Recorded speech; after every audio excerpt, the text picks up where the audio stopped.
Hello dear, good evening everyone. Welcome to channel read for job by SK में आप लोग के लिए प्रीवियस ईयर क्वेश्चन लेकर जो यहाँ पर उपलब्ध हो रहे हैं हम, तो आप लोग यहाँ पर आए और देखे।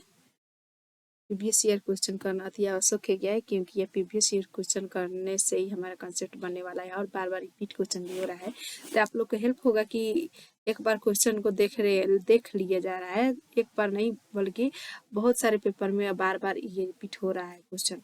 कई ऐसा क्वेश्चन है जो रिपीट हो रहा है, तो आप लोग उसको देखेंगे बार बार, तो आप लोग को कंसेप्ट में जाकर बैठेगा और जैसे ही एग्जाम हॉल में जाएंगे तो इस तरह के क्वेश्चन आप लोग देखेंगे तो तुरंत इसको आंसर लगा देंगे और इसी तरह से जल्दी जल्दी आंसर को भी करने का कोशिश करेंगे। आप लोग प्रीवियस ईयर जितना बार करेंगे उतना ही आप लोग का फायदे रहेगा।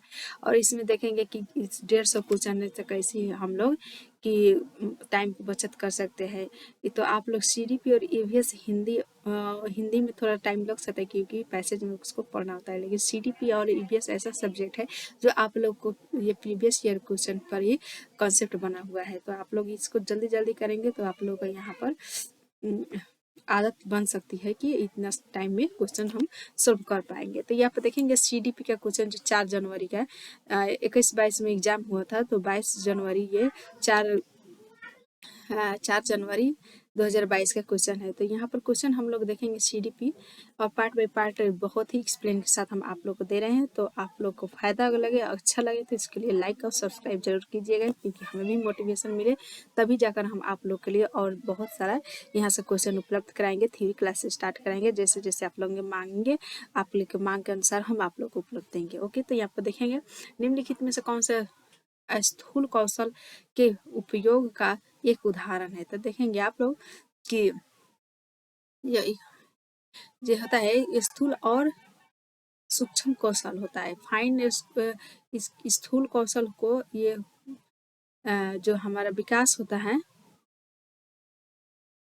ये फाइन ग्रॉस मोटर स्किल और ग्रॉस मोटर स्किल में, फाइन मोटर स्किल और ग्रॉस मोटर स्किल में बांटा गया है इसको 2 भागों में। तो फाइन मोटर स्किल किसे कहा जाता है? जो balance on one foot, squeezing a pea, turning page of book, इसको हम स्थूल मोटर्स कहेंगे। और ग्रॉस मोटर किसे कहेंगे? होल्डिंग अ पेंसिल, जो पेंसिल पकड़ने का सक्षम हो, पेंसिल पकड़ना, उसी को हम क्या कहेंगे? तो स्थूल कौशल कहेंगे। स्थूल कौशल किसे कहेंगे? स्थूल कौशल जो हम अंगुलियों द्वारा कार्य कर सके, पेंसिल पकड़ना, पेन पकड़ना, ग्लास पकड़ना, ये सब क्या होता है? सूक्ष्म कौशल होता है। और एक पैर पर संतुलन करना या फिर दौड़ना, उछलना, कूदना, ये क्या होता है? तो सूक्ष्म कौशल हो जाता है। तो सूक्ष्म कौशल का बात नहीं हो रहा है यहाँ पर, स्थूल कौशल हो रहा है। तो यहाँ पर किताबों के पन्ने पलटना नहीं बल्कि पेंसिल पकड़ना है, क्योंकि हम अंगुली द्वारा ये कार्य करते हैं। और अंगुली द्वारा कौन सा कार्य होता है? जैसे धागों में मोती में धागों को पिरोना, इस तरह से क्वेश्चन बन के आ रहा है। ओके, तो आप लोग इस दोनों को समझ लिए हैं, तो दोनों में से कोई भी आ सकता है तो आप लोग बना सकेंगे। ओके, विकासात्मक परिवर्तन किसका परिणाम है?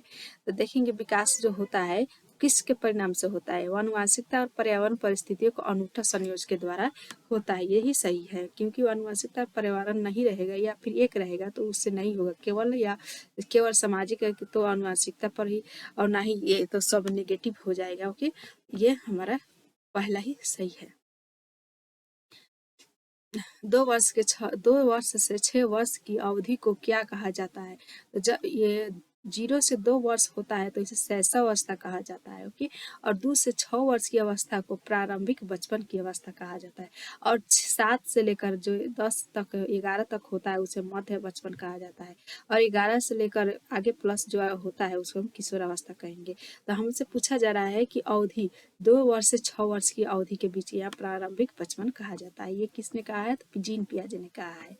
ओके, नेक्स्ट आगे हमारा जो क्वेश्चन है रीजनिंग बेस्ड क्वेश्चन है। रीजनिंग को आप लोग अच्छे से समझेंगे क्योंकि ये आना तय है। 2 या 3 या क्वेश्चन यहाँ से बन रहा है और ये आना तय है। आप लोग समझ जाएंगे तो इसको आप लोग ये नंबर क्वेश्चन जो जो क्वेश्चन बन रहा है हमारा 2 या 3 नंबर आप लोग का पक्का है। तो देखेंगे अभी कथन क्या कर रहा है। शहरों में बच्चों का बहुत सारा खेल ना रियलिटी टीवी शो पर आधारित होता है जो वो देखते हैं। अच्छा है, देखता है, क्योंकि देखने से ही तो सब कुछ होता है। क्योंकि ये कारण क्यों उसका कारण क्या है, इन दिनों परिवार और साथियों के अलावा मीडिया बच्चों को समाजीकरण का एक महत्वपूर्ण माध्यम बनता जा रहा है। सही बात है, क्योंकि जो परिवार है परिवार और साथिया है उसके अलावा वो भी है, लेकिन उससे अलावा मीडिया जो है एक बहुत ही साथी संघाती का एक समाजीकरण महत्वपूर्ण माध्यम बनता जा रहा है। इसलिए टीवी सीरियल जो है, टीवी शोज या टीवी सीरियल जो भी है ये हमारा क्या होता है था, बहुत ही सारा खेल ना उन रियलिटी शो पर आधारित होता है जो वो देखते हैं। ये दोनों सही है और आर ए की सही व्याख्या भी कर रहा है। ए और आर दोनों सही है, आर जो है सही व्याख्या कर रहा है, तो ये फर्स्ट सही हो जाएगा। ओके, इस तरह से हम लोग क्वेश्चन को समझते हुए आगे बढ़ेंगे। ओके, फिर हमारा नेक्स्ट क्वेश्चन 5 आ गया है। पियाजे द्वारा अधिगम को सुगम बनाने के लिए निम्नलिखित में से कौन से कारक महत्वपूर्ण मानते हैं। तो पियाजे के अनुसार अधिगम को सुगम बनाने के लिए यहाँ पर ऑप्शन दिया है, इस ऑप्शन में से चूज करना है। चारों में से सिलेक्ट पहले करेंगे। शिक्षक की गतिशीलता या फिर विविध सामग्रियों का प्रावधान, मध्य स्तरीय नवीन अनुभव प्रदान करना, सकारात्मक और नकारात्मक पुनर्वर्ण सुनिश्चित करना है। तो इसमें से सिर्फ एक ही गलत है, बाकी तीनों सही है। 1 2 3 सही है। नेक्स्ट क्वेश्चन 6 आ गया। इस स्तर पर बच्चों में अपने आसपास की दुनिया के बारे में एक जीववाद दृष्टिकोण होता है और वे मानते हैं कि पेड़ पौधे और चलते हुए बादलों और लुढ़कते पत्थरों की मनसाएं और इरादे होते हैं। तो किस अवस्था के बच्चे जो जीववाद की अवस्था ये कहा जाता है, इसको हम किसी कहेंगे concrete personal operational stage, concrete नहीं, sensory motor skill, sensor motor skill से फर्स्ट हमारा संवेदी चालक जो अवस्था है, इस अवस्था के बच्चे को अपने आसपास की दुनिया के बारे में एक जीवात दृष्टिकोण, जो कि एक पुतला को भी देखता है वो तो समझता है कि उसमें प्राण लगा हुआ है। प्राण जैसे ये बच्चा है, जिस तरह बच्चा को हम खिलाते हैं उस तरह से इस अवस्था के बच्चे एक पुतला को भी उसमें जान डाल देने के कार्य के जैसे वो कार्य बिहेव करता है। तो कौन सा अवस्था में हो जाएगा, तो ये पूर्व संक्रियात्मक अवस्था में होगा। ओके, बच्चा 2 से 6 वर्ष की अवस्था में होता है, उसको ये समझ नहीं होता है। वो एक जैसे कि चलते चलते कहीं चोट लग गया तो उसको रोने लगता है और पेरेंट्स आकर उसको बोलते हैं कि अच्छा बच्चा चुप हो जाओ, किसने मारा है, हम भी इसको मार देखते हैं। बच्चा चुप भी हो जाता है। इस तरह से हम इसमें अपना चिक के माध्यम से याद करेंगे। किसके सिद्धांत में भाषा बच्चों के संज्ञानात्मक विकास के महत्वपूर्ण भूमिका निभाते हैं। देखेंगे संज्ञानात्मक भाषा बच्चों के संज्ञानात्मक विकास में ले वाइगोत्स्की की भूमिका निभाते हैं। ओके, क्वेश्चन नंबर 8, वाइगोत्स्की के अनुसार बच्चे किस प्रकार सीखते हैं। तो करके सीखते हैं और भी कुछ होता है। वाइगोत्स्की साहब ने बताया कि उद्दीपन प्रतिक्रिया अनुबंधन करके भी सीखते हैं। 9 नंबर, एक बालक बाल केंद्रित शिक्षा या फिर एक बाल केंद्रित कक्षा में बच्चे कैसे होते हैं। तो निष्क्रिय नहीं होता है, ज्ञान के निर्माण में सक्रिय रूप से लेते हैं। ये सही है।